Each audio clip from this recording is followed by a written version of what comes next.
Hey, I'm back. Is the camera a little bit, maybe just a little bit too high? Too much ceiling. I don't want to get too low, but I don't want it to be too high. I want to be like, I want my head to be centered in the frame. I feel like that's the way it's supposed to be. So I just did my Rocko's Modern Life Magic Meatball episode, which was a lot of fun. I thought it was going to be 10 minutes, but it ended up being 30, so eesh. But then again, podcasts can go for hours, so if you think of it like it's a podcast, then it's pretty much, it is what it is. It is what it is. Anytime somebody goes, it is what it is, I always think like, oh my god, one of those people. But, it was the length that it needed to be. There were probably some moments where I maybe got a little bit too in depth. But anyway, now I'm drinking some wine from a bottle.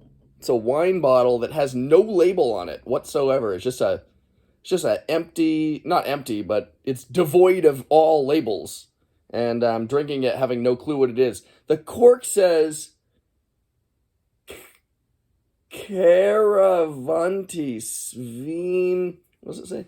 Caravan. Oh, Jesus. I just broke. You see that? The cork just broke. Did you see that? No, broken off cork. Fuck. I mean, F. I'm not supposed to curse. The, the cork just snapped. Vineyards. Caravinos Vineyards. It's like old, like dried out, broke ass wine. But it's actually not bad. It holds up. Much like the Rocko's Modern Life episode. So anyway, that I talked about, I really, really, really want to get into Closet Clown, which is another great episode of RML. But speaking of RML, what about RLM, Red Letter Media? I was watching a video of theirs where they talk about Star Trek episodes, and there also are videos that they've put out that talk about Star Wars. And I know ever since I was a kid, ever since even before the what I call the new Star Wars movies, they're not new anymore. They're like, I'm like approaching 20 years old at this point. I'm 33. But when I saw Star Wars for the first time when I was 7, I saw the episode 4, and I was being babysat by this woman, like Lorraine Fisher or something was her name, I think. She was babysitting me, and they put Star Wars on. This was like 1994, 1993, 1994. They put it on VHS, and I was watching it on a TV, a really nice big TV too for the time. I mean, obviously, it wasn't a LCD, LED, plasma, whatever. It was just a vacuum tube television that was probably like 45, maybe 50 inches though. Really expensive TV, and I watched Star Wars. I was sitting in front of it as like a as like an 8-year-old, and just it was, oh man, that opening crawl alone had me hooked. But then the thing with the giant freaking ship that just kept going, I was completely hooked on Star Wars. Star Wars, when I watched it as a child, amazed me, and I was like, I've never seen a movie even remotely resembling anything like this, and I want more. So, and then my friend Dane, he was super into Star Wars. He had like Splinter of the Mind's Eye, the comic books, I don't want to say graphic novels. They were just single issue comic books, but also just the physical novel adaptations of some of the Star Wars stuff. And so Star Wars was a big deal. Now Star Trek, and this is the impetus for me making this video, is to discuss this age old conflict between Trekkers, not Trekkies, and people who are fans of Star Wars. I think you just call them people who are fans of Star Wars. You don't call them anything. You don't call them like Warsies. Star Trek, you got Trekkers, but Star Wars is just like, I really like Star Wars. Well, I really like both. I think that the Star Wars Episode 4, 5, and 6 are terrific pieces of cinema. I don't get bent out of shape about some of the weaknesses of Episode 6. The one with the Ewoks. Yeah, it doesn't really bother me because it's amazing. There's so many great scenes. who cares? The Ewoks technically are outclassed by the Stormtroopers. It's not that big of a deal to me. I think that at the end of the day, as an adult, I look at it like this: it's a kids movie. It's rated PG. It's get over it. The Ewoks are silly a little bit, but they're also kind of intimidating, and certainly they know their terrain. And if you understand what the filmmakers are going for when they try to portray them, you understand that. Plus, Warwick Davis is one of them. He's an Ewok. It's just cool. Like episode 4, 5, and 6 are just cool. And as far as Star Trek is concerned, we'll start getting into the more modern takes on it, perhaps in another video. But as far as Star Trek is concerned, similar opinions. I really like the original series. The films are good. And again, Star Trek: The Final Frontier, the fifth one that was directed by Shatner. It's good. It's not as good perhaps as some of the other ones, but it's still a pretty fun time. I mean, you can tell that the actors are kind of, they're enjoying themselves.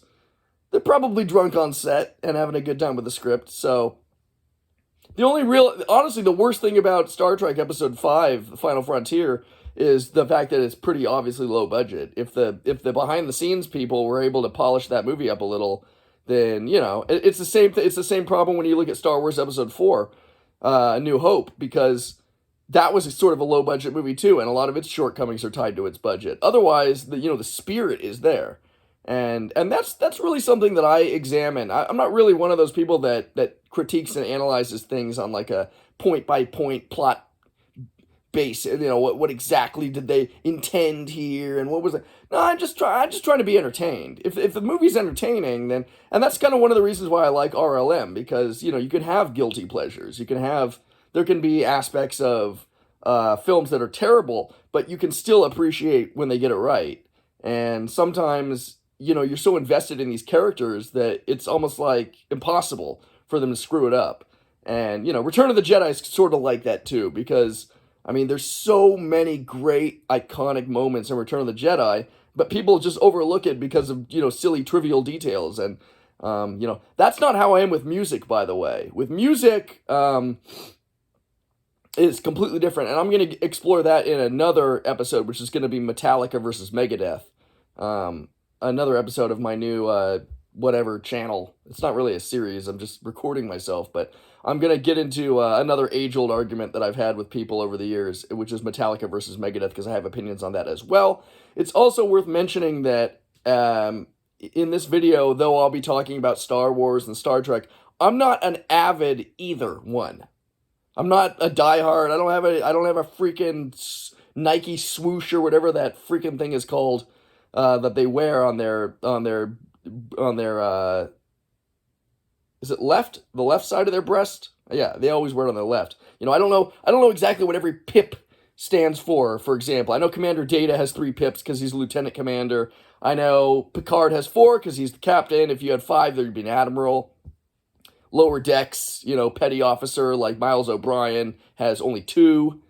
Keiko, I don't even think she has any, because I don't think she has like a position on the ship. But anyway, what I'm saying is I know, I'm not, you could have a conversation with me about Star Trek. You could have a conversation with me about Star Wars. And you'd be surprised at the kinds of details and facts that I know. But I'm not trying to tout my expertise. I'm just giving sort of a layman's opinion. My opinion when it comes to Star Trek and Star Wars is that both have their merits. Both, there's a reason why both of them are so popular and endure to this day, and continue to be compelling, I should say. So that's why if I had to pick, I would definitely pick Star Trek. And I'll explain that, but I won't. But I'm not discrediting Star Wars. I think that Star Wars has the best films. And I don't know how anybody, by the way, can argue any of my points. And I'm not saying that because my head is inflated with a giant sense of ego. I feel that there's just nothing in the Star Trek canon that can fire off at Star Wars and hold a candle to it. Star Wars, the first film, Empire Strikes Back and Return of the Jedi are are cinematic classics. Obviously, it's debatable whether or not A New Hope beats out Empire Strikes Back just because it sort of tells a complete story. Empire Strikes Back kind of has that Two Towers itis where it doesn't quite resolve itself, but that's the point of a trilogy, is that you need to see how it concludes, and it concludes brilliantly, and so there's nothing to say about that. Star Trek, a lot of people don't think about this, but Star Trek kind of has its own little trilogy. Star Trek II, The Wrath of Khan, 3, The Search for Spock, and 4, The Voyage Home, form a bit of a trilogy in and of themselves. And there are six movies with the original cast. Technically 7 if you count Generations, but I'm not going to get into that right now. That'll be that's a story for another time. But anyway, there are 6 of them, and they're all great in their own ways. Even Final Frontier, I think, is terrific, especially when you compare it to other stuff. But I kind of lost interest in Star Trek around the time that see, this is where my limitations begin, because again, I'm trying to kind of give my credentials here. I never got that much into Voyager. Believe it or not, I never got that much into Deep Space Nine. Not Nine. I got a little bit into both, but I never dived deeply into them. Whereas with TNG, I've seen every episode probably a couple times. I've seen most episodes at least twice. I've seen every episode at least once. The original series as well, I've seen most episodes twice and every episode at least once. Love them both. But after that, it kind of taper off. So Star Wars, on the other hand, is really, it's got this whole extended universe thing with the Clone Wars and, some of these movies. I like episode 8, episode 9. I haven't even seen the latest Star Wars movie because I really don't care. It seems stupid to me. I saw Last Jedi and I was like, well, I'm never watching another Star Wars movie again. I didn't see Solo. I did see Rogue One. I've seen Rogue One 3 times. I think Rogue One is okay. It's pretty good. But when you learn about some of the behind the scenes stuff, you realize, oh my God, they really didn't know what they were doing. They knew they had the money to pay Lucas billions of dollars, but they didn't really know what to do with it once they bought it. It's kind of like buying a Lamborghini and then you just drive it off the lot and gas it and it immediately lose control and smash into a telephone pole. It's kind of what Disney did with Star Wars. They had all this time to plot and scheme. They had this property that is one of the most commercially successful entities in the world that's ever been. And what do they do with it? They're like, well, we're going to do a sort of a connect the dots. Each director will be a writer-director that gets his own... and it's well, the first one had, I think Kasdan helped with the script, which he basically just recreated the original... arc of the original story and kind of left it open for the next person to come in. And then I think I'm gonna say Ryan Johnson. Can you imagine if Dwight Schrute did Star Wars The Last Jedi? That would have been amazing. Dwight Schrute would have been no, I could just see him in in the boardroom during the meetings yelling and flinging papers around and stuff. That would have been so great if Rainn Wilson did. By the way, he's so good in that superhero one. I think it's just called Super. That movie, which is directed by... Oh, man. It's directed by the same guy who did Guardians of the Galaxy, Gunn. Ryan Gunn? James Gunn? He has a brother, and I sometimes confuse them. But James Gunn, yeah, James Gunn. The same guy who did... he directed... Henry, Portrait of Serial Killer, that dude in Slither. So yeah, James Gunn. But now I'm naming so many names, I'm starting to lose focus here. But anyway, Ryan Johnson, who I really don't know who he is. I know he did Looper, but I've always hated Looper, not because of the reasons you might think, but because it premiered the same weekend that Dredd came out with Carl Urban's Dredd.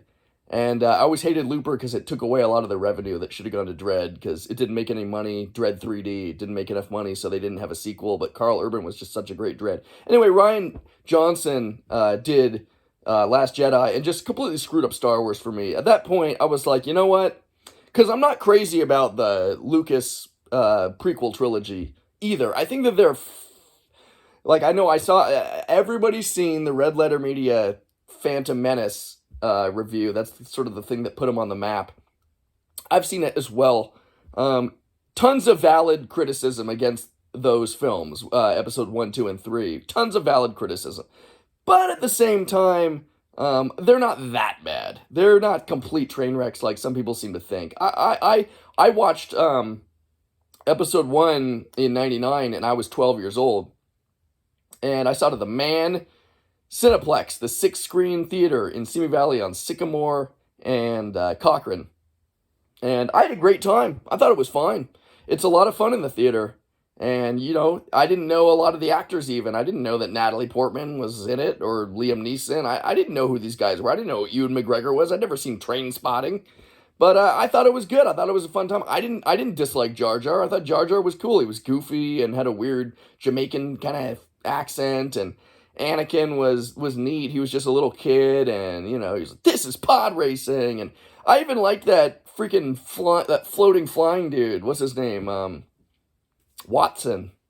The blue guy with the wings, Watson. I even liked him. I thought it was a great movie. I haven't seen it in years, but Watto, not Watson. Watson. But anyway, the Star Wars prequel trilogy is okay, and tying that back into Star Trek, the Star Trek films are good as well, but they don't touch. Nothing that Star Trek did can touch the Star Wars movies. Similarly, Star Wars, from my perspective, having not watched shows like the Clone Wars, I haven't seen The Mandalorian yet. I haven't seen all this new stuff. It can't touch the episodes, the TV show of Star Trek. The original series is a classic, and TNG is absolutely exceptional. TNG is probably one of the top 5 greatest television.